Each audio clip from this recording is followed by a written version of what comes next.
girl. I am so excited. We've been building to this, y'all. We did the mind, we did the body, then we did the heart. Now we're getting into the spirit, right? We're taking it full circle. So if you are having an amazing, juicy conversation, which I knew you would be, Robbie, that's why I told you to come sit up front. I didn't shut that guy up. There's no way. I'm like, come sit up front, come engage. There's 3 cushy seats. We want your booties comfortable. Scott, come take a seat, my friend. Yes. Carla, right here. Bringing you in. We're gonna close out strong. We've got the woman that made this whole thing happen, the founder of the Integration Project, Olivia MacDonell, who's going to share her as well as the amazing Dominique. She's a founder, she's a coach, she's a guide.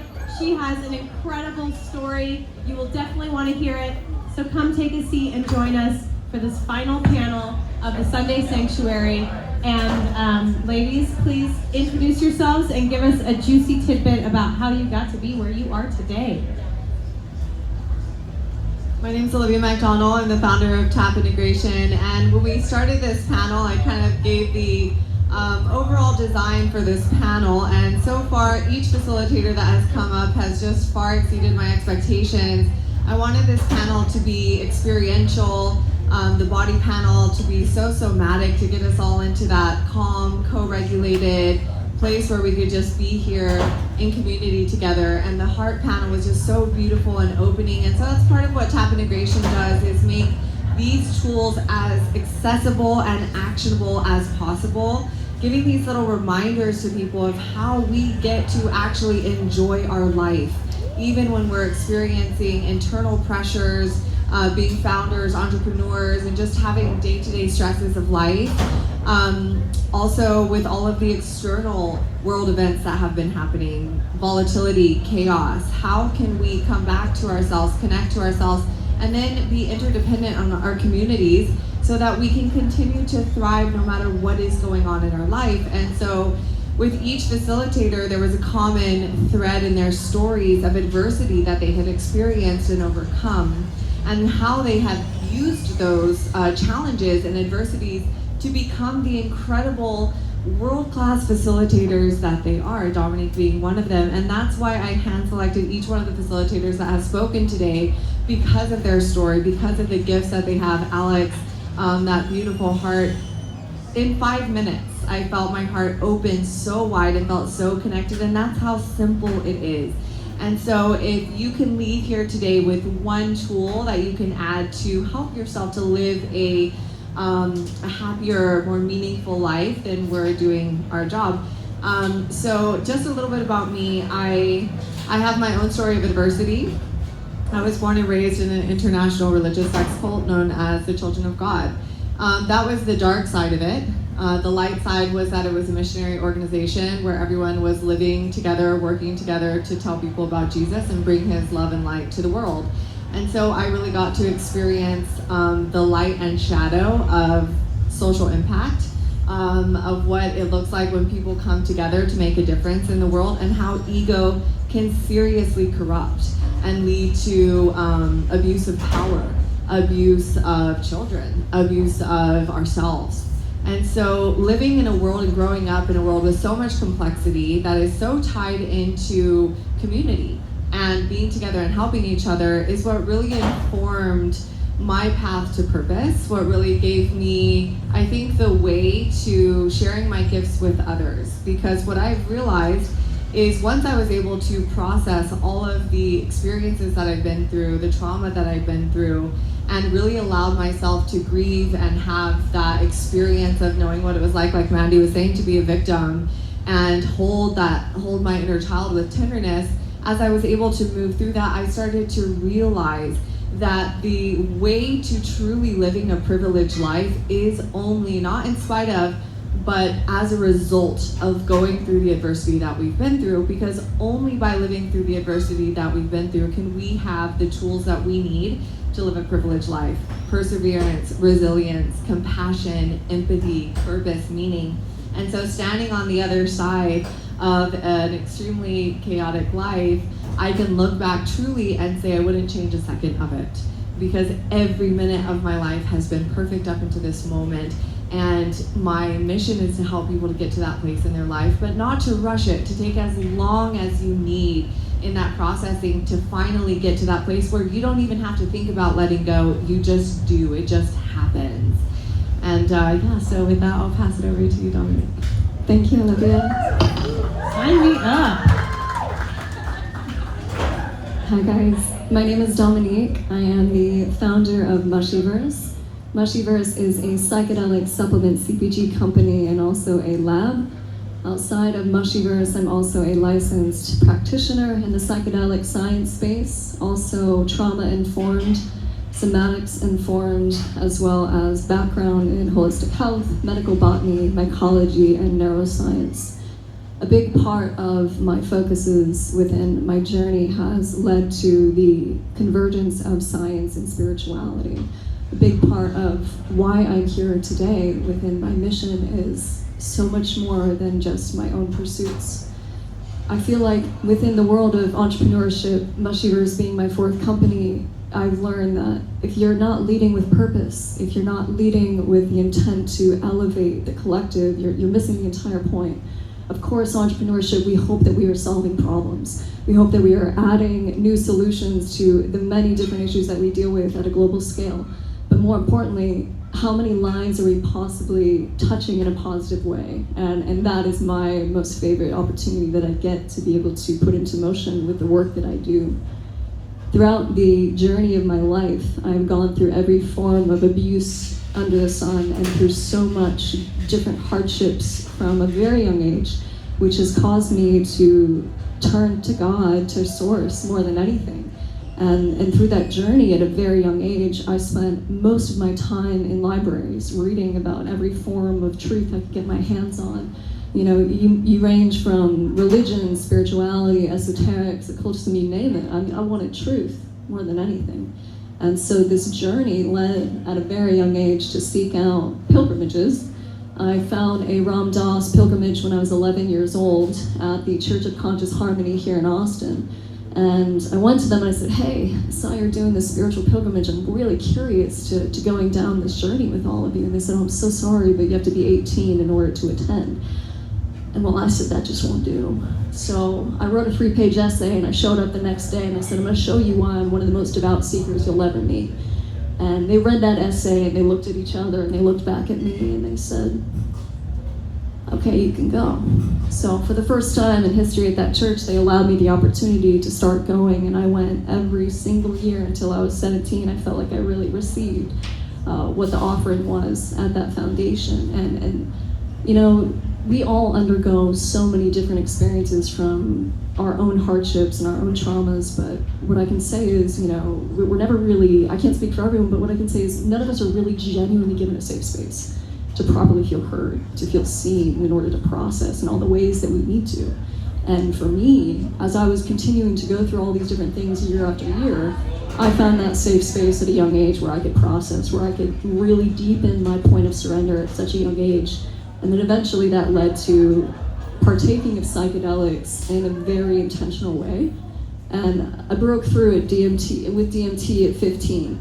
And through that experience, you know, I had confirmation that we are all spiritual beings having a human experience, and that we are here, in my opinion, to become self and God-realized beings that are channeling through unconditional love and truth. So that's a perfect segue into my next question, which is, like, how do you find yourself melding psychedelics and growth? And how do you keep it from being a crutch in the spiritual seeking? I guess I'll take a stab at that. So one of the biggest catalysts for my healing was MDMA therapy. MDMA therapy brought back 90% of my memories that I had suppressed and forgotten from my childhood, and allowed me to open my heart again and to find my path of purpose. The fact that I am talking on this spirit panel is a pretty big leap for me. Having grown up in a religious cult, I came with a lot of hang-ups about God, about spirituality, and I never wanted to really fully immerse myself back into it.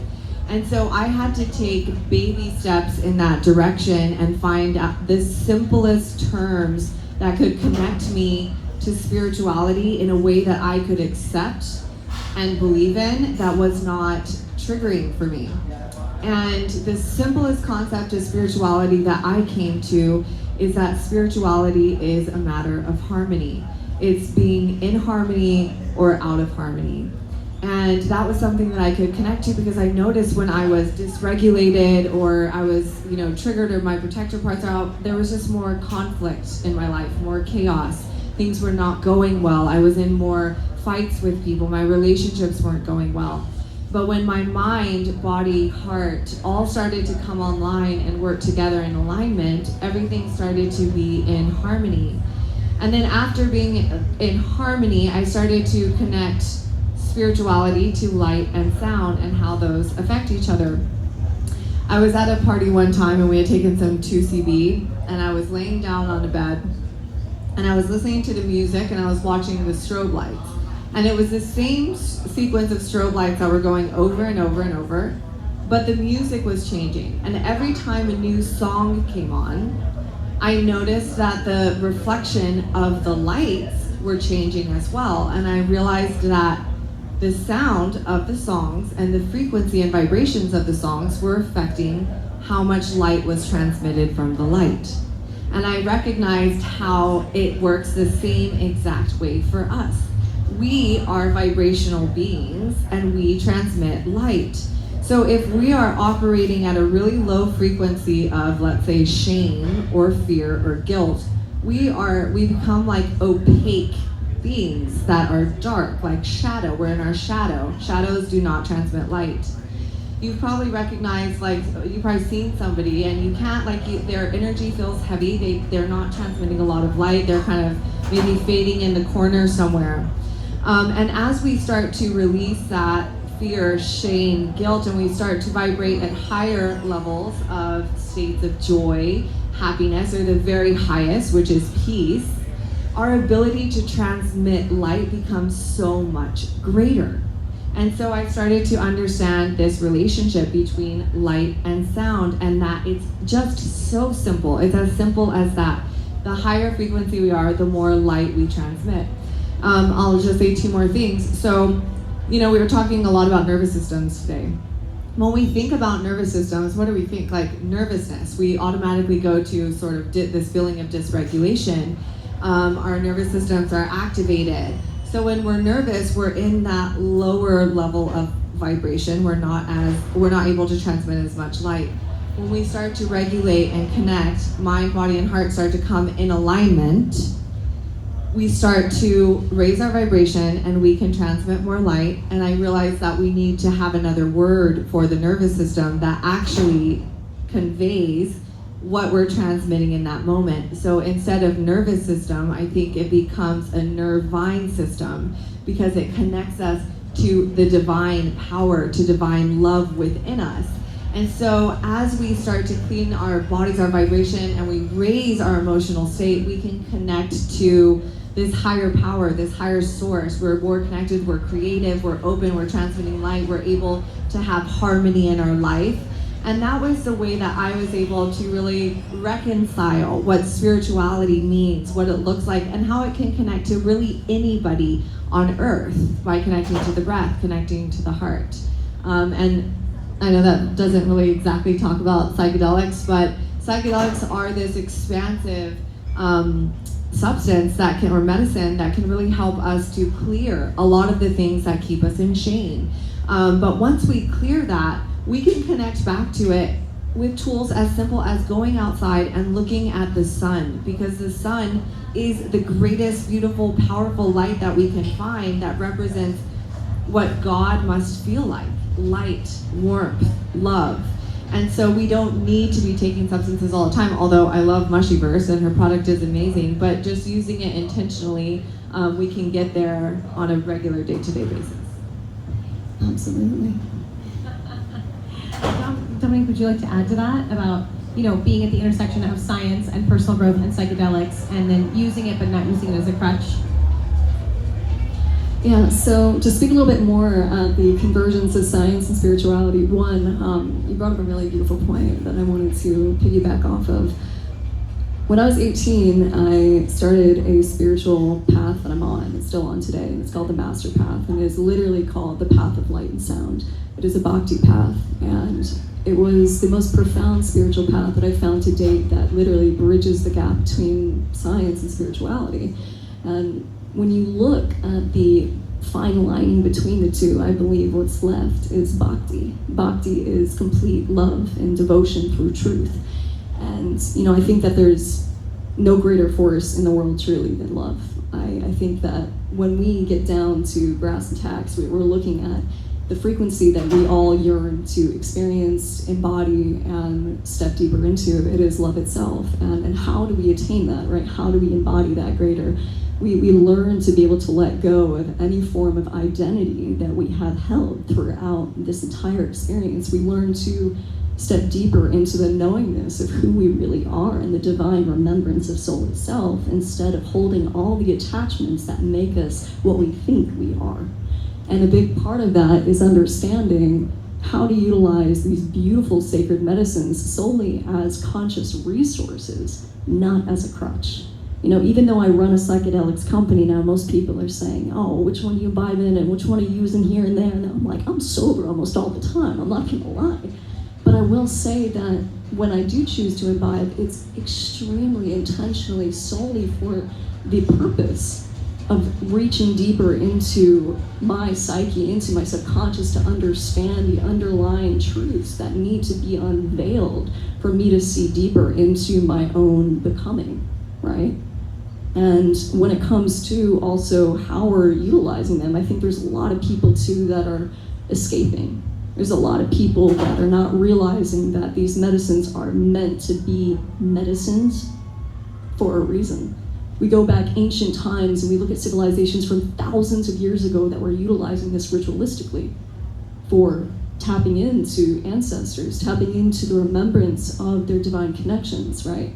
And that was used off and on, not as often as many people are using them these days. So I definitely am a deep advocate for educating people properly. That's why I have educational booklets. That's why I public speak on this as well, so that people can understand that these are meant to be able to amplify you mentally, emotionally, physically, spiritually, but it's not meant to be what you go to on any. These are solely teachers to turn you back inward to the most eternal teacher you have within, right? And in tapping into that beautiful, sacred, divine wellspring of source itself. And the more and more that we do that, you do the integration work. You don't need to turn so much outside of yourself. You don't need to imbibe in as many psychedelics, because you're realizing, oh wow, it's all within me, truly. I know we all know that, but sometimes we need that reminder, because we will turn and we will integrate them back in, and I think there's a time and place, absolutely. And I think that what we're gonna see right now, within the real convergence of science and spirituality, is consciousness is gonna keep ascending and expanding within the collective. And the more and more studies and clinical trials that come out, we're gonna see a lot more benefits that are continuing to outflow within society. I love hearing that. Now, both of you work in the psychedelic space, and so I'm curious how you support your customers and your clients and your people that you're serving on that line of, I want to support you in working through your trauma, so taking these medicines to access your deeper trauma, and then simultaneously, hey, I can't work for you for X amount of months. Or how do you gauge your clients and supporting them in their spiritual growth without getting into that, what's like the fad right now, which is like microdosing 5 times a week and tripping every weekend with your friends at concerts. Like, how do you balance that with in your own businesses and in your own practices with your people that you support? I don't believe in a recurring revenue model in the psychedelic journey space. I've been extremely blessed and privileged to have a thriving psychedelic assisted therapy practice for the last 6 years, 100% based on word of mouth, zero marketing, zero publicity. I don't believe that it's ethical to push it on people or sell people on it. I really truly believe that it is their journey to search for it and look for it. And the max journeys I do with people is 3, over ideally the course of 6 months. And after that, I encourage them to find other practitioners or to lean on their community. And I believe that if I'm doing my job of really helping them to have these integration tools that can help them to live an integrated life, they won't need me after that. They might come in and do a check-in like a year or two later, which is great and beautiful. But after I transition them from being a client, I transition them into our community, and then they become a friend, and they become a sister, and they become a brother, and each one of them becomes a part of the soul family. And what I found is that soul family community is what ends up being so healing in the long run, that they're so filled with that sense of connection. Now they know how to connect, now they know how to feel safe in community, and they know how to be around people, that their need for the medicine starts to reduce. Then it can shift from using it from healing to, I want to go on a hike and I want to enjoy nature, or I want to get clarity, but then they start to develop a relationship with it. It's like religion. There's a lot of practitioners out there who have become the pastors and the priests of the medicine and feel like they've made themselves the middleman from the medicine to God or to nature. And I think if we're really doing our job right, we're teaching people how to then become able to work with the medicine on their own after they have received the support that they need, and trust their own guidance, their own sovereignty, and to tap back into their nervine system, which is always going, always running for them. Brilliant points. I'd say, within my company, we offer many different forms of facilitation services, and you could range it from ceremonial guides to ongoing trauma work to coaching work. But at the end of the day, it's called guide for a reason, right? You're meant to guide that individual, not lead them, not be the eternal teacher. And I think, at this day and age, we can do so much to bring the horse to water, but you can't make him drink, right? You can take him in ceremony and you can do everything to try and create that shift and help them have these quantum leaps and remove all those limiting belief systems. But at the end of the day, it's going to come down to the work that you're willing to put in. It's going to come down to your willingness to see those parts of yourself and to unveil those shadows and the darkness that you hold. But if you're not willing to see that, you're going to continue the loops and the patterns, because the pattern will always return until it's been properly processed, seen, heard, integrated. And I think that's the biggest thing about the guiding and facilitation work. We can provide all the necessary coaching, all the necessary beautiful guides with, infinite information. But at the end of the day, it comes down to you as a sovereign being and your willingness to meet yourself on all levels. How can you become more mentally, emotionally, physically, spiritually, abundantly aligned? Well, you have to be willing to be able to go so far down into the depths of your shadow and actually let it meet the light. Once you do that, it's like you are a walking, beautiful convergence of duality itself. And that is the epitome of becoming a multidimensional being. And there's not many people who are willing to do that, but once you do, God, the level of embodiment of what that looks like is gorgeous. I love that. There's that quote, the darkness, or the wound is where the light enters you. And I feel like that's exactly what you're talking about. So perfect segue into, what are some of your favorite integration tools, both for yourself and your own practice, and then ones that you've seen be really successful for others? I have many different tools. That's what tap integration is all about, but I will talk about two today. So after a journey, the first one that I always give people, and if it's the only one that people ever know and ever use for the rest of their life, I think that they'll be okay.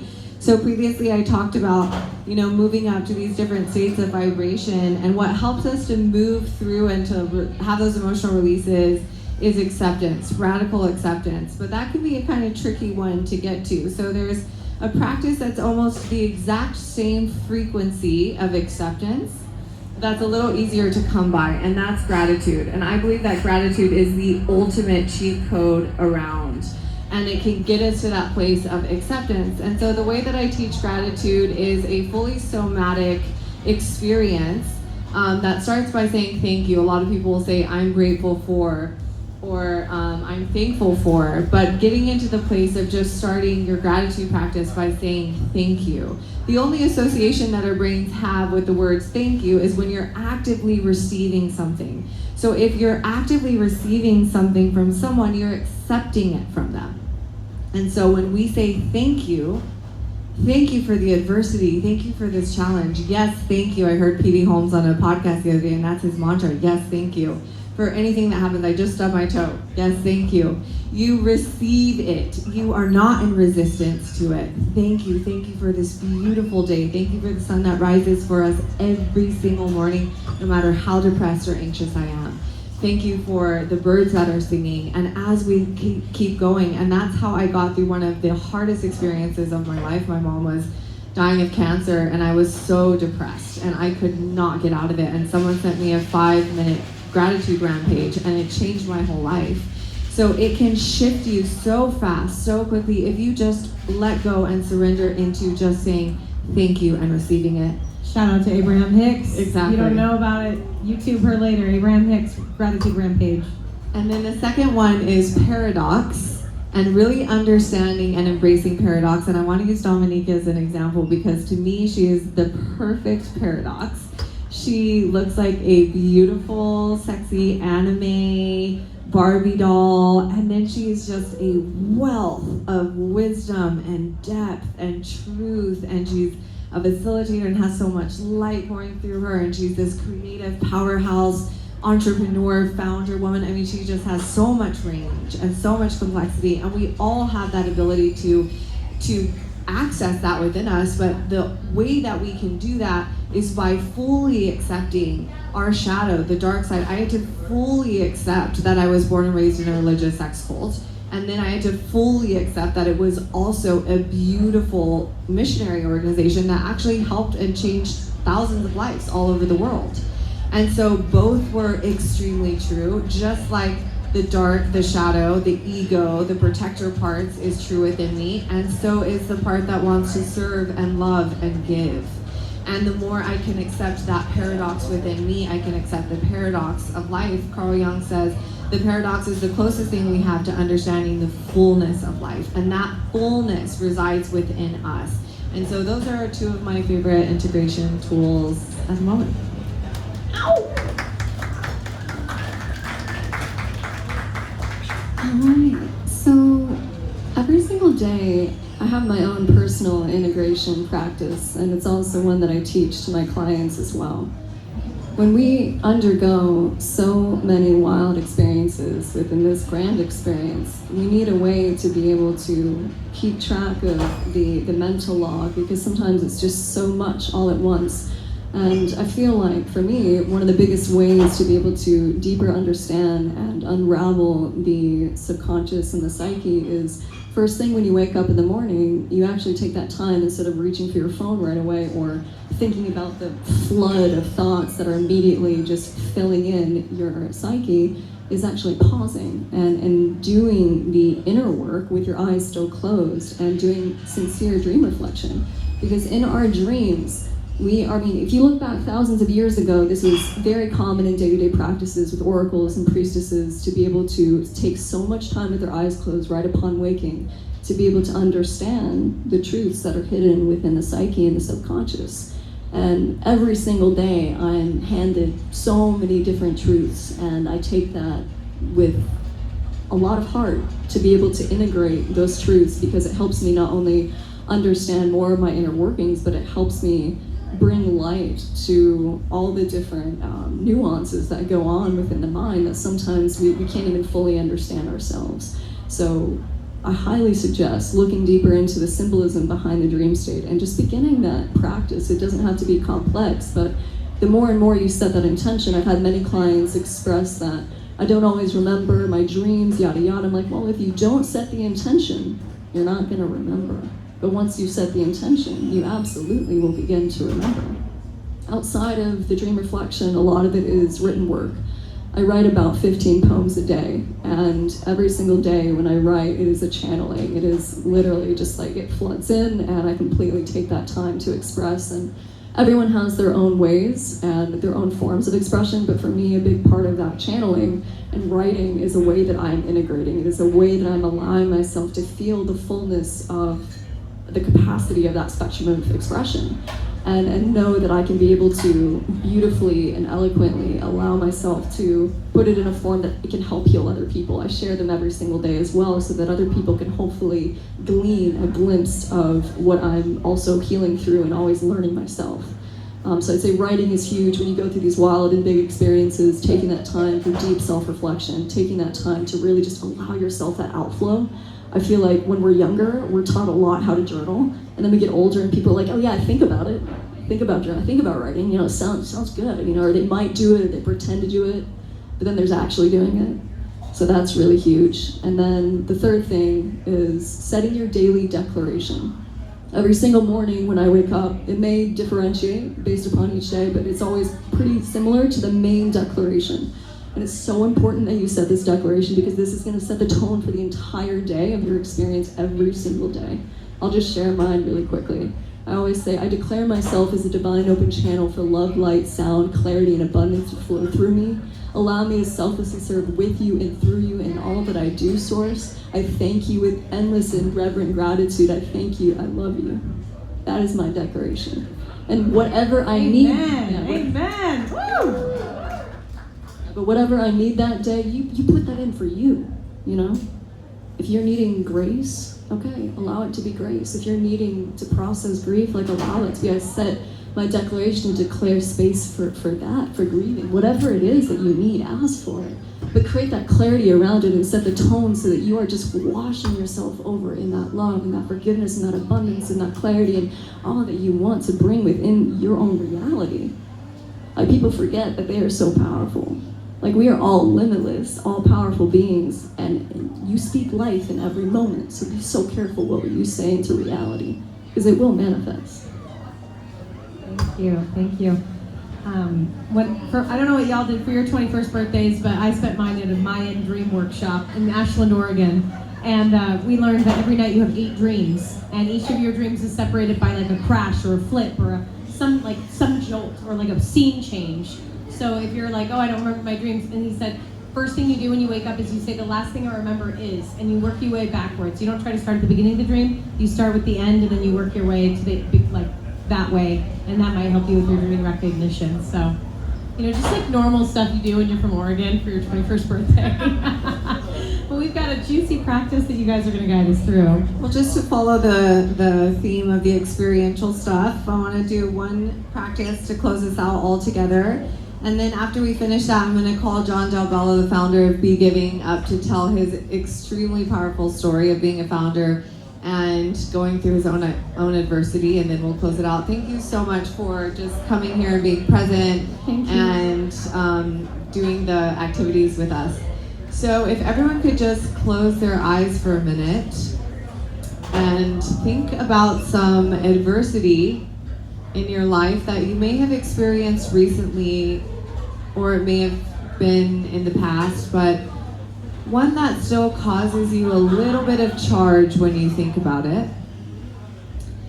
One that you may be having a hard time letting go of.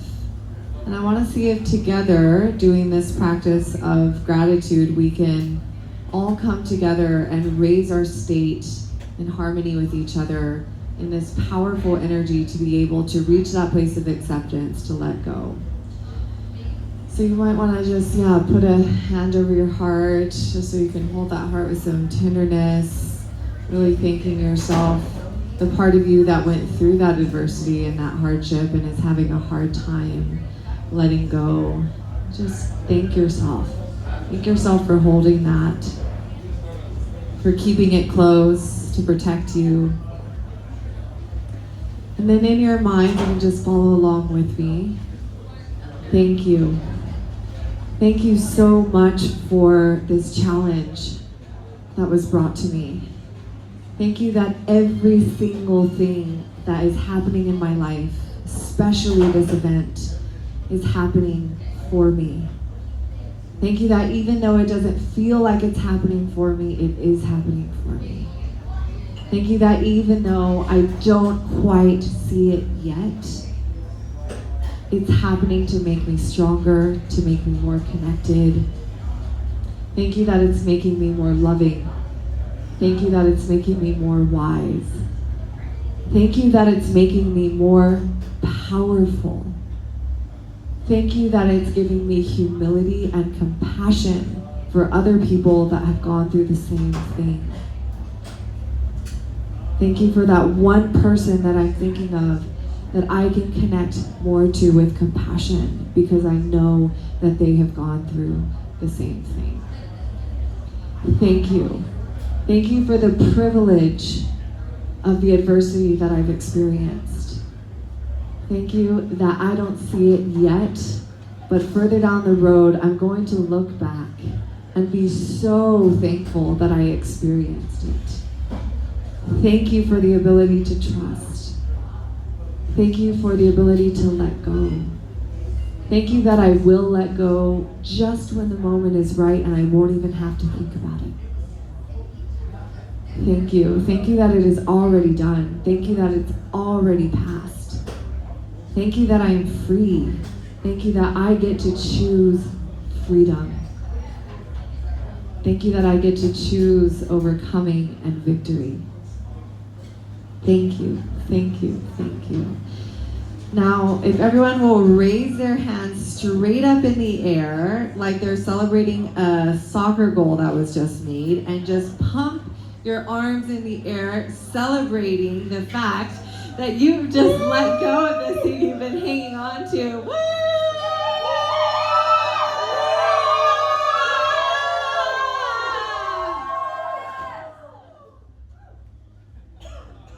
How do you feel, guys?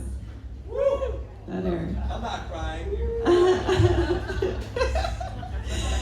Thank you all so much for being here. It's a total honor to have you and seeing our story and holding space for us to be able to share our truth. Thank you, Dominique. Please go check out if you need some microdoses of any kind or you want to talk to someone who is so knowledgeable about it. She has a booth right out there.